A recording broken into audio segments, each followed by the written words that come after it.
My family was very superstitious. You know, the black cat walking, don't cross that path. You have to go around, break the path on the other side. You know, hit the salt shaker, you gotta toss it over the left shoulder. Don't put new shoes on a tabletop. I'm not sure if they made some up as they were going along or if these were just sort of pushed down the line, so to speak. But I grew up in a very superstitious household.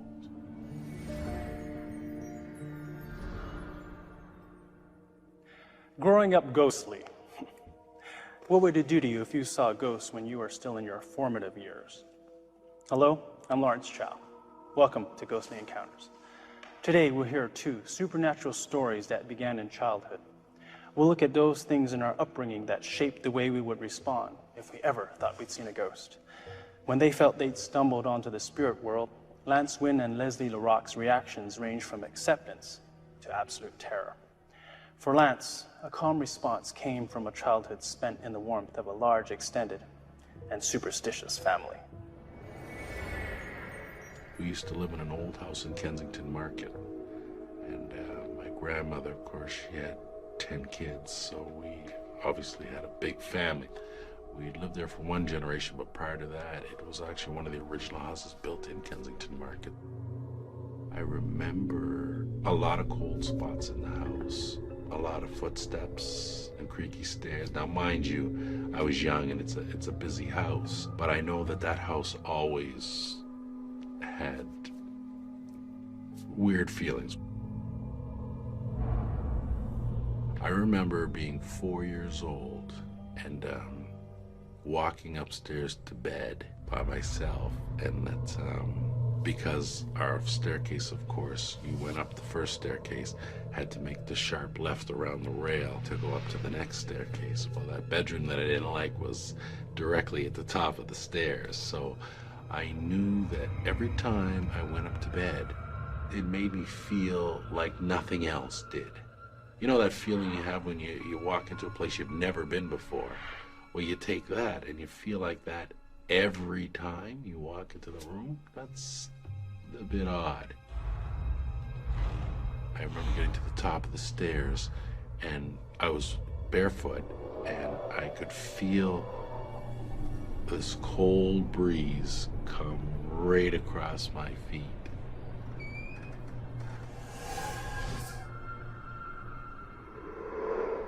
I don't think I had a real grasp as far as an explanation went, but I found it a bit odd that I didn't feel that breeze every time. It just seemed when I was getting ready to go to bed or at night. I don't believe it was built on any burial ground or anything like that, but the fact that the house had seen so many people and so many families come through it, I guess there had to be something still lurking in those walls. When you're in the inner city, they have a program that allows the inner city kids to get a chance to go and experience some nature and that sort of thing. So we had Island School, Toronto Island School, which is situated on Hanlon's Point. And on that island there's a lighthouse as well that is supposed to be haunted.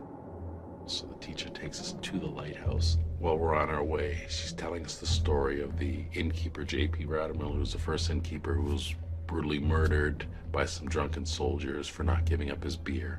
His body was dismembered and was scattered around the area of the lighthouse. So they took us to the lighthouse. Now, when you open the lighthouse door, it's a big wooden door to the lighthouse, and you open it up. Immediately to your left, there's another big door, and then the stairs, the spiral stairs that lead up to the top.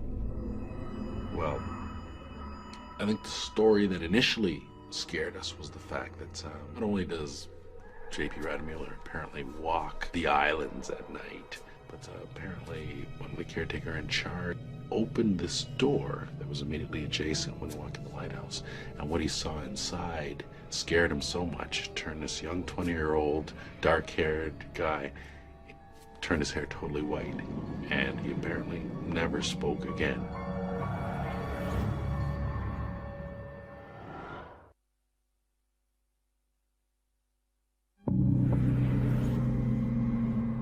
Later that night, we were sleeping in a dorm setup.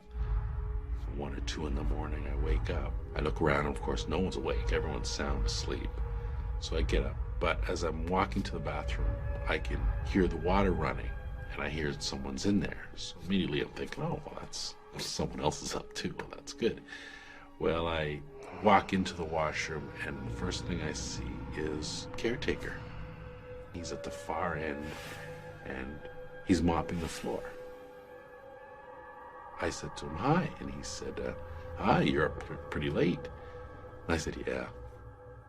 So as I'm going to the washroom, he continues mopping, and I said to him, kind of foolishly, wow, I guess you work here, eh? And he goes, yeah. I go, you've been working here a long time? And he says, yeah, I've been working here a long time.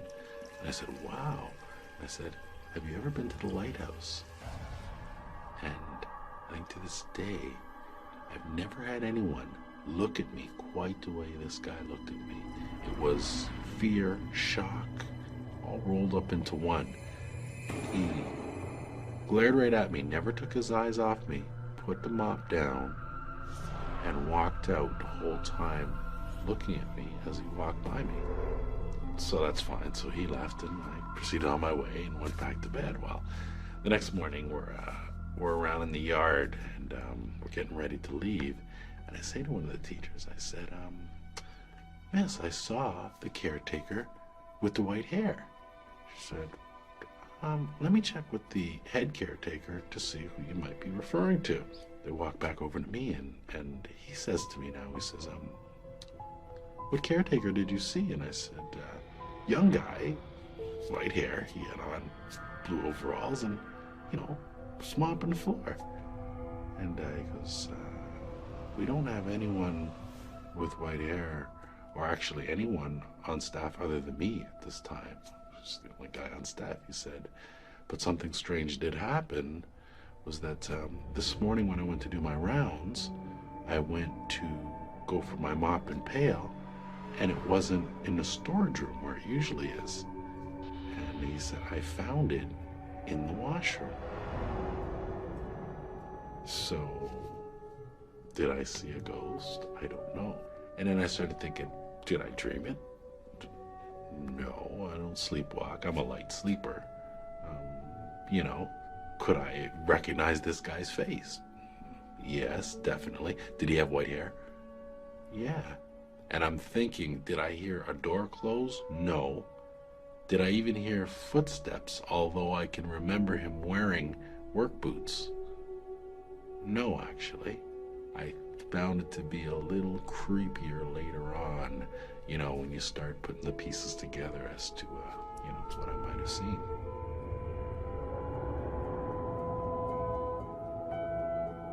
Probably a little more recent than that, was about 10 years ago. I moved in with a buddy of mine into a house that had been around for some 100 years. I lived on the top floor. We shared the middle floor with the living room and kitchen, and he lived in the basement.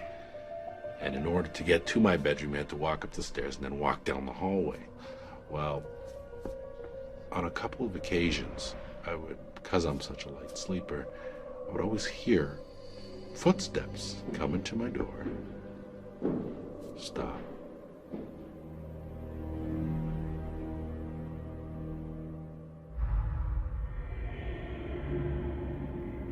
That happened about 3 or 4 times. I remember being in a sleep, like I said, I'm a light sleeper, but waking right up and hearing and counting 9 footsteps each time.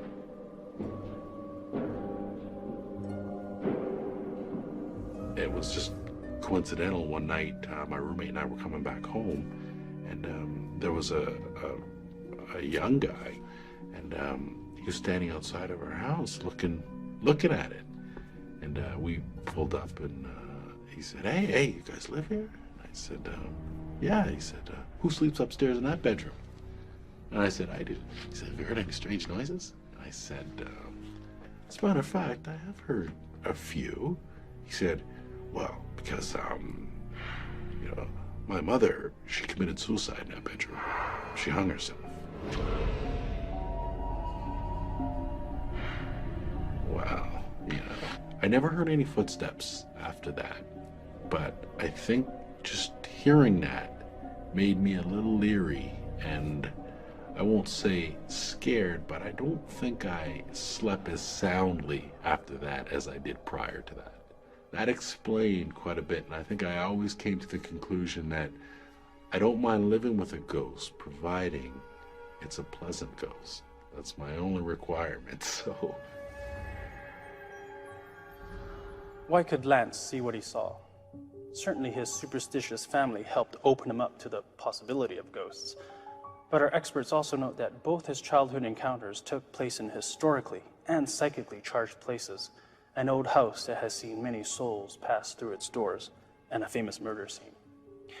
They suggest that what he may have experienced was a weight of psychic disturbances that sometimes push into our reality at vulnerable points, like the scary bedroom.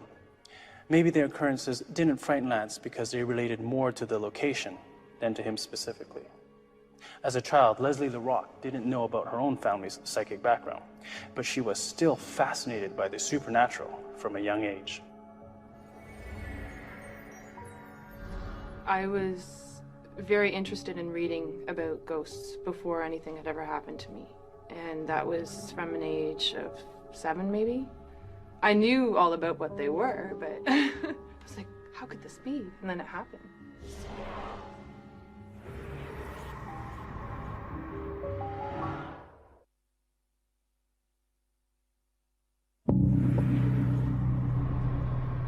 My mom was very welcoming.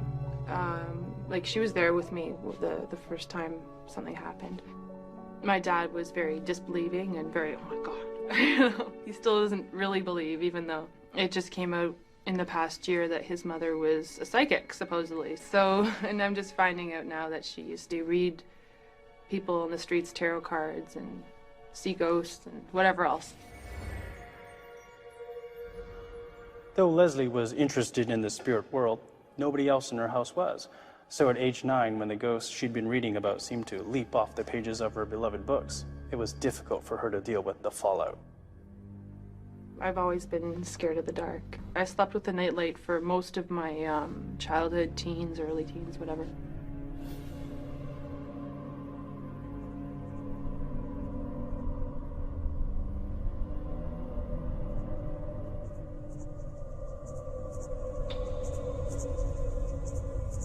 I'm usually fine if someone else is there, and it's really weird because there were people right there in the next room, but the covers were good enough. As long as the covers were over my head, I wasn't scared.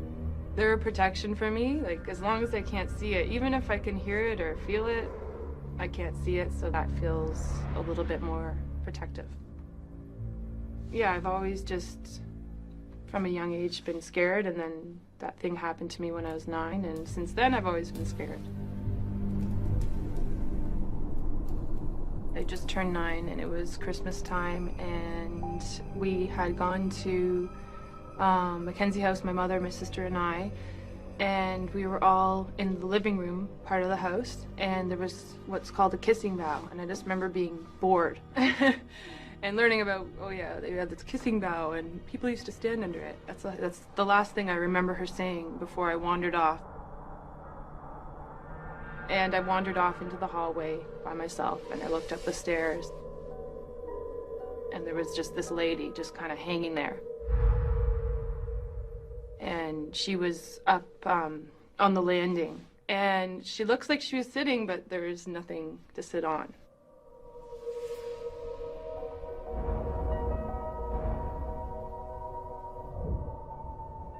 And she was reaching out and looking straight into my eyes. And that was what really, like, sent me off. And I screamed and I just ran right back to my mom. And I was like, Mom! And she came out and there was nothing there, of course. I can still see her in my head. She looked steel cold and scary and not a friendly presence. She seemed to be looking at me like, what are you doing here? I used to go to the library as a child and just read everything. Just one of the interests that I took to was ghosts and the supernatural and ESP or whatever else. Like, I believe I was open to it when it happened to me. Even though I wasn't wanting to see a ghost, I think reading about it, I was like, what are these and why do they show up to some people?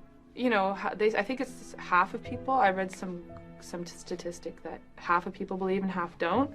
And I guess that half that doesn't, I don't want them to think I'm some kind of loony, because I'm not. And it just, to know that people aren't believing me makes me kind of get my defenses up a little bit. I think the most disbelief has actually come from my own dad and sister. I remember my dad not believing me, and that really hurt. He was just like, "Oh yeah, you just made it up." I'm like, "No, I didn't make it up." He's like, "Well, it was something that you conjured in your brain." And I'm like, "No, I didn't." You know, it's been like that over like the years, and caused a couple of fights. I think anyone could possibly see them if they're open to it, and if they are in the right place at the right time. Like maybe 4 years ago, and I was just visiting a friend that lived, I think it was on Degrassi Street. I think it was, pretty sure. These old Victorian homes, and she lived on the main floor with her roommate. So there was, I think, a back bedroom, the bathroom, a really big, huge kitchen, and then she lived in the front room.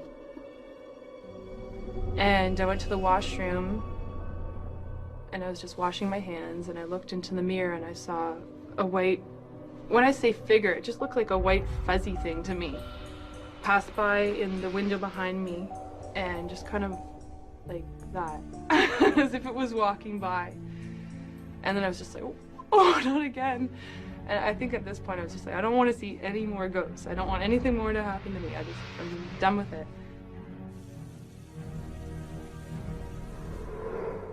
I ran out to my friend, and I was crying, and I grabbed her and just, "Come with me, oh my God," you know, and I was freaking out. And I stuck my head out the side door, and just to make sure, because I was positive that it was really, really high off the ground, and I was, you know, there's no way somebody just walked by there.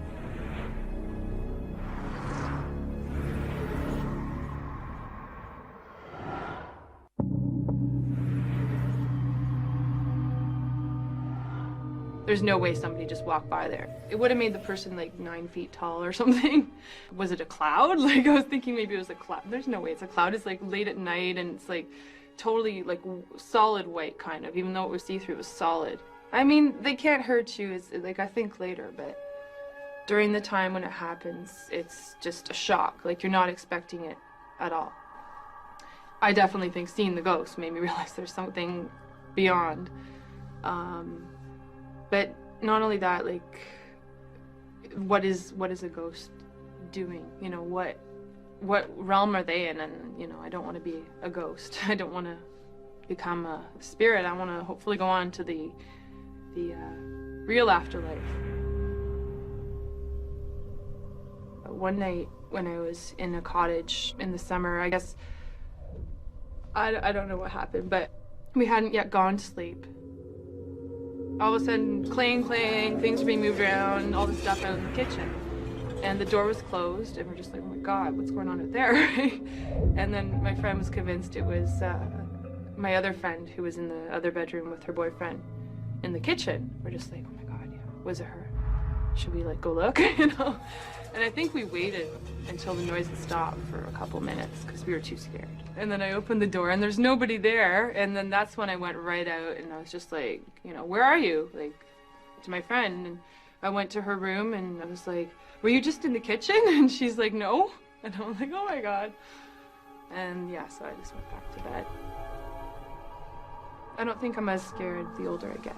I guess just maturing and realizing that, you know, I can't control this, even they can't hurt me. I don't think it's affected me terribly.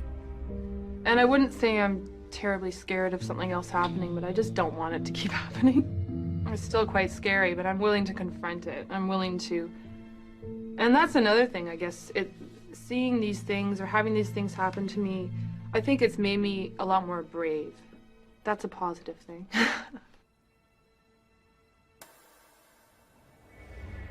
In both Lance and Leslie's stories, the ghosts themselves are neutral, if a little alarming in the case of the Mackenzie house. But while Lance viewed his experiences in a mainly positive light, Leslie was terrified. What makes the supernatural so negative to Leslie? It's not just the encounter itself. It's the vehement reaction of her father and sister. She is torn between an apparent familial ability to see ghosts and her family's anger with her for insisting they exist. Adding to her confusion is a fear that some might label her as crazy. This stigma is partly why she doesn't want to see any more spirits, but it loses its power as Leslie becomes less afraid of the supernatural and of what skeptics might think. On the other hand, it's an interesting contrast that the tradition of superstition in Lance's household prepared him so well for the experiences he reports. I think that strange things and unexplained things, once you get exposed to things like that, you sort of set different parameters. Well, you know what, if the ghost is friendly, then that's okay. Where some people are like, if they can't explain it, then they're just they'll panic and they'll flip out, sort of thing. But I think that sort of prepared me for the fact that there are things that are unexplained, and it's just the way the world is. I don't think I'm going to go search for them, but it's very big, kind of pull to do it, but I never really follow through. Maybe if I get totally not scared, I would try it again. But I know I've seen these things. I know these things have happened, so don't disbelieve me, That's my attitude. It's just your loss.